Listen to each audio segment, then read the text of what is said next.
Oke, halo semua, selamat datang kembali di NV Writing. Dan kali ini kita akan bahas sesuatu lagi ya tentang cerita kehidupan yang mungkin ya emang nggak semua orang alami. Dan banyak orang yang sebenarnya nggak mau mengalami hal tersebut gitu karena ya sakit.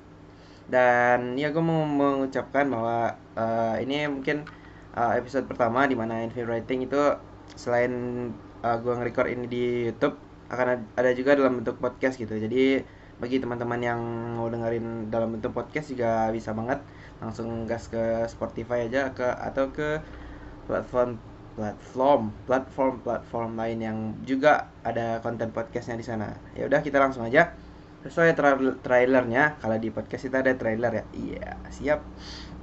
Trailernya yaitu tentang Broken Home ya. Gue udah bilang kemarin, Broken Home itu mungkin dialami siapa saja yang baru lahir gitu kan, baru ada di dunia. Maksudnya korban ya, kalau tersangka mah kita nggak usah bilang lah. Mereka terlepas dari siapa yang benar dan siapa yang salah, mereka jelas menimbulkan dampak yang signifikan kepada korbannya gitu. Korbannya justru atau orang yang positif terdampak dari broken home tersebut tentunya adalah anak-anak ataupun ya juga anggota keluarga yang lain dari misalnya kedua pasangan yang berpisah gitu kan. Gue cukup hidup di antara teman-teman yang beberapa lah, ada teman-teman gue yang broken home. Dan ya gue mungkin akan menceritakan sedikit kepada kalian beberapa sih kasus-kasus broken home dari teman-teman gue sendiri yang itu gue melihat dampaknya kepada diri mereka dan kepada kepribadian mereka. Dan ketika gue mengetahui latar belakang mereka adalah seperti itu, gue jadi mengerti gitu kenapa mereka memiliki kepribadian yang iya mungkin terlihat dari orang luar agak sedikit aneh kalau mereka tahu. Tapi kalau mereka nggak tahu sih ya beberapa orang korban broken home bisa gitu mampu membuat kepribadiannya itu seakan biasa saja gitu, tidak ada yang berbeda. Dan ya semua seolah normal saja gitu kan. Nah, cerita yang pertama itu ya dari teman gue yang gue baru tahu dan dia setim sama gue juga di publisher gitu kan. Eh, Dia bilang bahwa dia itu benar-benar terdampak dan itu cukup cukup apa ya, cukup membuat serangan kepada psikis dan kejiwaan. Gue nggak bilang dia gila pastinya karena dia nggak gila, dia emang seorang yang cukup pintar. Namun ya adalah pengaruh dari broken home kepada dirinya dan gimana dia bersikap gitu.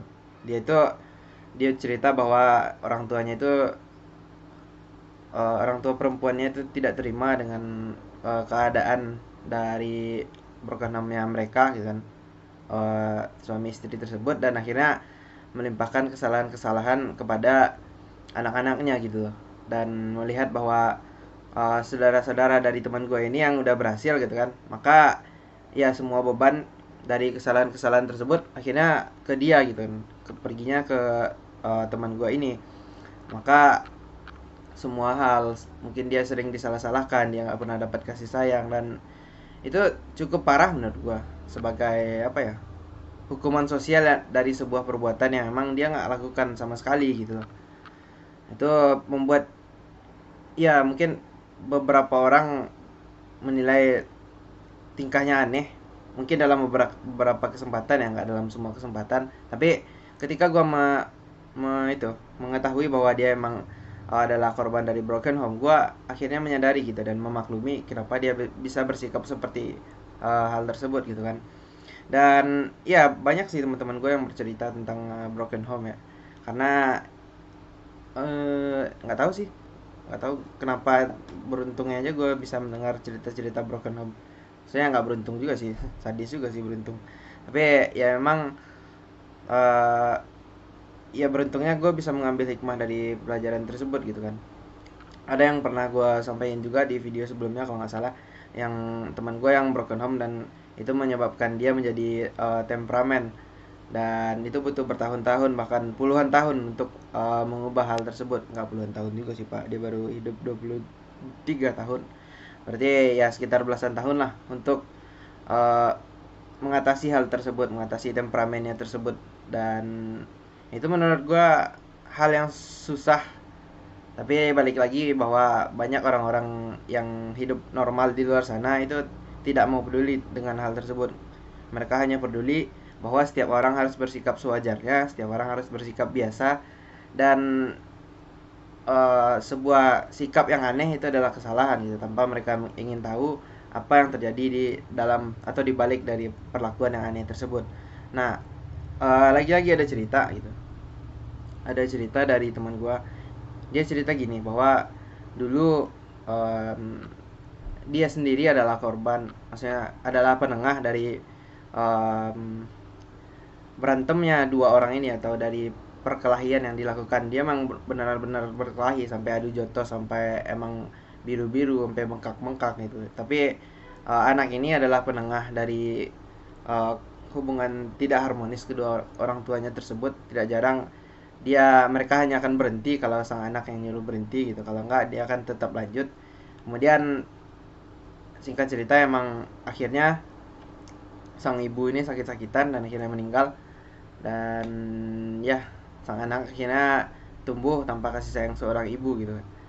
Kemudian menjadi aneh jika dia sedikit bersikap berbeda gitu kan, karena memang apa yang didapatnya kasih sayang dari seorang ibu, dan itu pasti akan berbeda gitu, meskipun ya taruhlah kita diasuh oleh orang lain atau dititipkan di sebuah tempat penitipan atau panti asuhan lah kasarnya, itu mungkin akan berbeda gitu, akan membentuk sebuah karakter yang berbeda. Karena gue selalu punya prinsip bahwa mm, eh, yang dilakukan oleh ibu atau orang tua kita sendiri itu nggak akan mudah ditiru oleh orang tua lain, meskipun mereka berusaha gitu, karena secara apa ya, mungkin ada kedekatan batin juga sih antara emang darah daging kita sendiri gitu kan.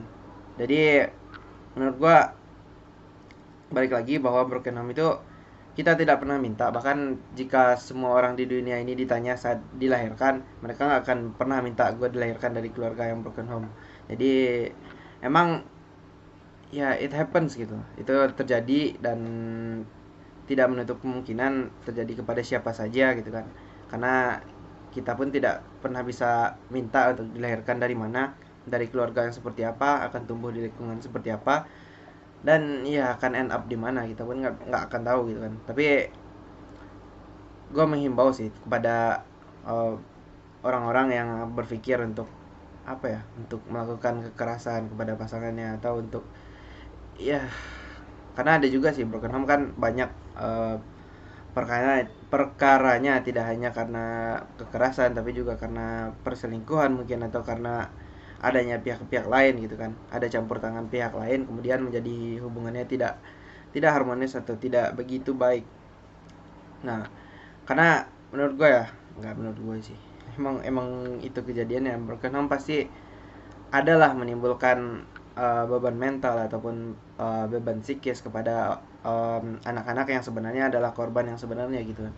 Gue nggak bisa bilang salah mengatakan bahwa korban, maksudnya orang yang terluka atau orang yang disakiti dalam broken home adalah korban, tapi korban sebenarnya menurut gue adalah anak-anak dan keluarga-keluarga mereka yang bahkan tidak bersalah dan ikut terjerat dalam kasus broken home tersebut gitu kan.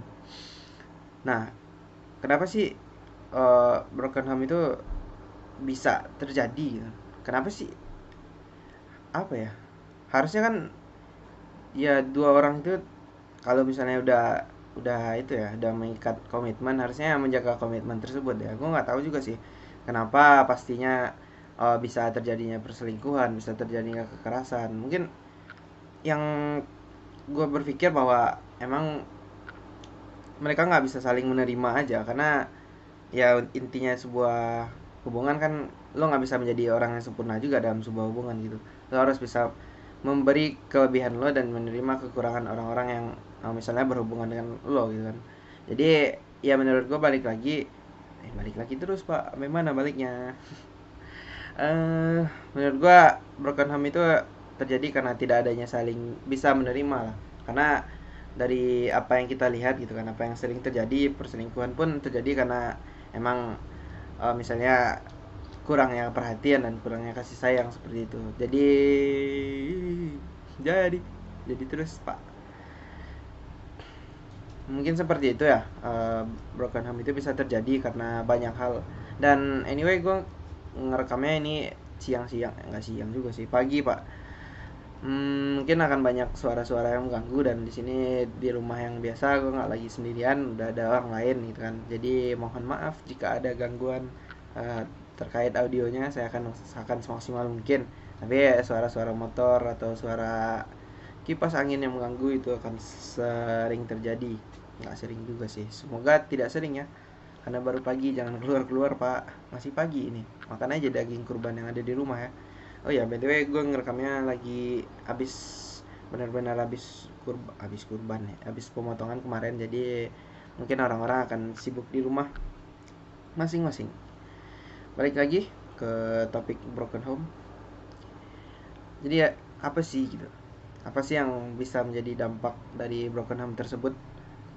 Gue nggak riset kecil-kecilan. Broken home itu pastinya akan berdampak kepada kurangnya kasih sayang kepada anak-anak, dan juga kurangnya perhatian mungkin kepada mereka di saat mereka sedang bertumbuh, sedang berkembang, sedang butuh perhatian, atau sedang membutuhkan kasih sayang dari orang tua. Mereka membutuhkan tempat, apa ya, tempat menangis saat mereka jatuh. Mereka butuh tempat mengadu saat mereka ada masalah. Mereka butuh tempat hangat saat mereka kedinginan, dan mereka butuh tempat berteduh saat cuaca luar sedang tidak mendukung gitu. Dan itu biasanya orang terbaik yang bisa mengertikan mereka adalah orang tua mereka. Dan dengan broken home itu memutus lah sedikit rantaian tersebut gitu kan. Dan pastinya meskipun sedikit banyak yang terputus, pasti menyebabkan dampak yang tadi gue bilang, dampak yang bisa berbeda-beda dalam setiap orang gitu lah. Tapi ya intinya seperti itulah. Untuk poin pertama ya, pasti akan mendapatkan kurangnya apa yang harusnya mereka dapatkan, itu bisa saja mereka nggak dapatkan. Dan poin selanjutnya itu mungkin ada orang-orang yang berhasil gitu bangkit dan menjadi pribadi yang luar biasa dari kasus broken home yang mereka alami saat kecil gitu kan. Kita kenal lah banyak orang-orang besar, banyak orang-orang hebat yang lahir dari keluarga yang broken home, dan itu mereka jadikan sebagai motivasi, mereka jadikan sebagai semangat, mereka jadikan sebagai tameng ya, untuk memulai kehidupan yang lebih baru dan juga lebih layak. Dan apa yang terjadi pada mereka di masa lalu itu menjadi cambuk bagi mereka itu untuk menjadi orang yang lebih sukses lagi, lebih memesona lagi ke depan gitu kan. Tapi nggak semua orang bisa seperti itu, for sure nggak semua orang. Karena sebanyak apa teman-teman lihat orang yang sukses dan bangkit dari suatu masalah di luar sana, percayalah bahwa orang-orang yang gagal dan kalah, menyerah pada keadaan itu juga tidak lebih sedikit dari itu gitu kan. Dan kita tidak pernah bisa menyalahkan mereka terhadap hal tersebut gitu, karena ya mereka tidak melakukan kesalahan gitu. Apa salah mereka lahir di keluarga yang tersebut, yang broken home misalnya? Nggak ada kan. Emang mereka ya udah, emang takdirnya lahir di sana. Dan ketika dan lo menghakimi mereka untuk ya udah bangkit dong, masa orang-orang di luar bisa bangkit lo nggak gitu. Susah, karena ya semua orang beda-beda gitu. Gue udah nggak belum pernah bilang sih, gue ingin bilang bahwa setiap masalah itu meskipun sama, itu pasti ada bedanya gitu. Ngerti nggak sih? Gini, kalau misalnya kasus broken home terjadi di dua orang, kasusnya sama emang broken home, tapi detail-detail dari permasalahannya pasti berbeda gitu. Ada orang yang broken home karena perselingkuhan, mereka pisah secara baik-baik, dan anaknya masih menjalin komunikasi yang baik dengan kedua orang tuanya meskipun mereka sudah tidak bersama. Ada broken home yang misalnya terjadi karena kekerasan, kemudian mereka akhirnya memutuskan jalan sendiri-sendiri dan tidak pernah berkomunikasi lagi. Itu pasti beda dampaknya gitu kan. Itu menghasilkan sebuah dampak yang berbeda, menghasilkan sebuah efek yang jauh sekali, dan tidak bisa kita samakan dong kasus dua tersebut. Karena dampaknya, penyebabnya, akibatnya, dan prosesnya pun berbeda gitu. Jadi kita tidak berhak menghakimi dua masalah yang berbeda dengan cara penyelesaian yang sama, dengan ending yang sama, dengan output yang sama gitu. Jadi dalam kasus menghadapi masalah ya, lebih baik untuk kita mencoba masuk sebagai pelaku dari masalah tersebut atau sebagai dia yang terkena masalah, daripada kita hanya mengambil sisi luar dan mencoba mengkomparasi dengan masalah-masalah lain yang serupa gitu kan. Karena ya setiap masalah punya keunikannya masing-masing, seperti setiap peristiwa dalam kehidupan juga punya karakteristik dan punya nilai-nilai yang berbeda dalam setiap peristiwa yang mungkin itu sama gitu. Ya, teks dari mana itu tadi ya? Oke, lanjut kepada beban apa sih yang ditanggung sama anak-anak broken home. Yang pertama pastinya adalah beban psikis itu sendiri, karena yang gue bilang tadi, mereka kekurangan apa yang seharusnya mereka dapatkan dan mereka tidak pernah dapat itu gitu, ataupun pernah mereka dapat dari orang lain, itu bentuknya pasti tidak sama dan pasti banyak perbedaan. Itulah mengapa emang beberapa orang menganggap anak broken home itu tidak layak untuk didekati atau tidak layak untuk bergaul dengannya, dan itu menghadirkan beban yang lain gitu kan. Beban apa sih, beban yang lain. Nah, karena ada tanggung jawab sosial yang harus mereka pikul, dan itu bukan kesalahan mereka. Kalau mereka menjadi anak yang jahat, emang mereka jahat dan mereka harus dihukum karena kejahatan tersebut. Tapi kalau mereka adalah anak broken home yang sebenarnya tidak jahat tapi dihukum sebagai orang jahat, gimana? Kan nggak adil. Tapi emang ya, hidup sih emang nggak adil sih. Maksudnya mungkin bagi kita terkesan gak adil gitu kan, tapi sebenarnya sudah ada proporsinya masing-masing dan sudah ada jalannya masing-masing, seperti di video sebelumnya. Yang dengerin podcast bingung deh pasti, ini video sebelumnya video apa, ada bahkan belum ada yang di edisi podcast sebelumnya, kan baru ini ya. Semoga mampir ya ke channel YouTube. Selanjutnya apa ya, mungkin itu aja sih, akan dikit banget. Gue sebenarnya masih coba ngetes ini, gimana gimana sih kalau misalnya ngerekam dua sekaligus, bisa nggak ya. Kalau misalnya bisa, mungkin akan dilanjutkan, tapi misalnya kalau enggak, mungkin gue akan bikin topik yang berbeda antara podcast dan juga channel YouTube ya. Sudah 17 menit dan 42 detik ya saya berbicara, dan saya nggak tahu bicara apa aja tadi. Nah itu karena gue masih nggak rela ini berakhir ya. Cepat banget sih kayak, kalau kalau ini berakhir di sini mungkin nggak terlalu cepat ya. Mungkin gue akan bahas sedikit tentang kesehatan mental. Jadi masih berkaitan lah dengan broken home tadi gitu kan. Sebenarnya nggak ada juga materi yang gue udah susun dari otak gue tentang kesehatan mental ini. Emang ya gue cerita dikit aja lah. Ya anyways, ya dari broken home tadi mungkin akan melahirkan kepada pelakunya itu ya seperti yang gue udah bilang tadi sih, sebenarnya dampak psikis, dampak mental yang tergantung apakah mereka bisa selesaikan atau tidak gitu kan. Dan itu balik lagi kepada orang-orang yang terkena tersebut dan orang-orang yang ada di sekitarnya, bagaimana dia memberi support, dia menguatkan dan memastikan bahwa lingkungan yang ada sekarang pun itu tidak akan menyakiti Anda, tidak akan membuat Anda bersedih gitu kan. Dan itu akan sangat mempengaruhi kesehatan mental. Gue agak sedih sih ketika mendengar cerita-cerita dari teman-teman gue tersebut terhadap broken home, bagaimana mereka pun udah nggak berharap lagi gitu kan adanya kasih sayang dari orang tuanya, atau mereka udah ya mungkin berdamai dengan keadaan dengan cara yang sangat-sangat terpaksa, tidak berdamai secara ikhlas, tapi mereka dipaksa untuk ya udah keadaan lo gini sekarang, lo terima gitu kan, lo harus berdamai dengan itu. Dan ya kalau sampai kehilangan cinta sih, menurut gue itu lumayan parah sih, karena ya harus diakui lah bahwa cinta adalah rasa yang cukup penting dalam hidup gitu kan. Cukup penting ya, gue nggak bilang paling penting loh. Kalau gue bilang paling penting itu bucin-bucin pada semangat pak. Jadi itu mempengaruhi mental mereka secara keseluruhan dan juga kesehatan mental mereka gitu kan. Gue harus bilang bahwa nggak mudah untuk sembuh dari hal tersebut, dari trauma tersebut atau dari efek yang ditimbulkan oleh sesuatu yang terjadi pada kita di masa lalu. Itu nggak mudah sama sekali gitu. Kalau orang bisa bilang lo harus berubah dong, lo harus kayak gini, lo harus move on, ya itu kata mereka kan mereka nggak ngerasain, nggak benar-benar ada di tempat yang seperti yang kita rasakan gitu kan. Nggak fair juga sih sebenarnya. Harus uh, ya balik lagi lah, kalau harus disamakan semua masalah dalam kehidupan itu harus disamakan dengan masalah orang lain, itu nggak fair menurut gua.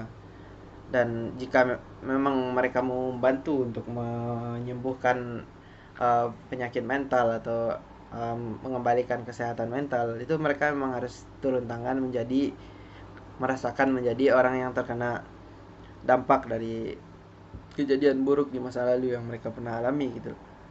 Kalau mereka cuma sekedar menjadi orang bijak atau sekedar memberikan apa ya, stimulan-stimulan padahal mereka cuma ada di luar, ya menurut gua nggak akan bisa itu menurut gua ya. Mungkin pakar-pakar motivator hebat kelas dunia akan bilang berbeda, tapi itu menurut gua sendiri apa yang gua rasain dan gua lihat sendiri gitu kan. Oke, itu aja mungkin ya. Udah 21 menit, 21 setengah menit ya. Gak apa-apa lah ya, sekali-sekali bikin video setengah jam. Kan bikin video 1 jam 22 menit katanya kepanjangan ya. Oke, mungkin itu aja sih yang bisa gue ceritain sedikit memang, tapi semoga bisa berarti lah. Semoga kita bisa lebih aware lagi dengan lingkungan yang ada di sekitar kita, lebih peduli lagi akan perasaan dan juga lebih peka lagi akan rintihan-rintihan yang tidak terdengar di luar sana. Bagus sekali pak, sering-sering aja kayak gitu. Ya udah, mungkin itu aja sih dari video kita pada kesempatan kali ini. Kita akan video dan podcast kita lah pada kesempatan kali ini, dan kita akan berjumpa lagi di video dan podcast selanjutnya. Hopefully ya, hopefully masih bisa dan masih sama seperti ini. Okay, don't forget to like, comment, and subscribe kalau di YouTube. Kalau di Spotify gue nggak tahu sih, follow mungkin ya. Ya itu aja lah. Sekian dan terima kasih. Thank you.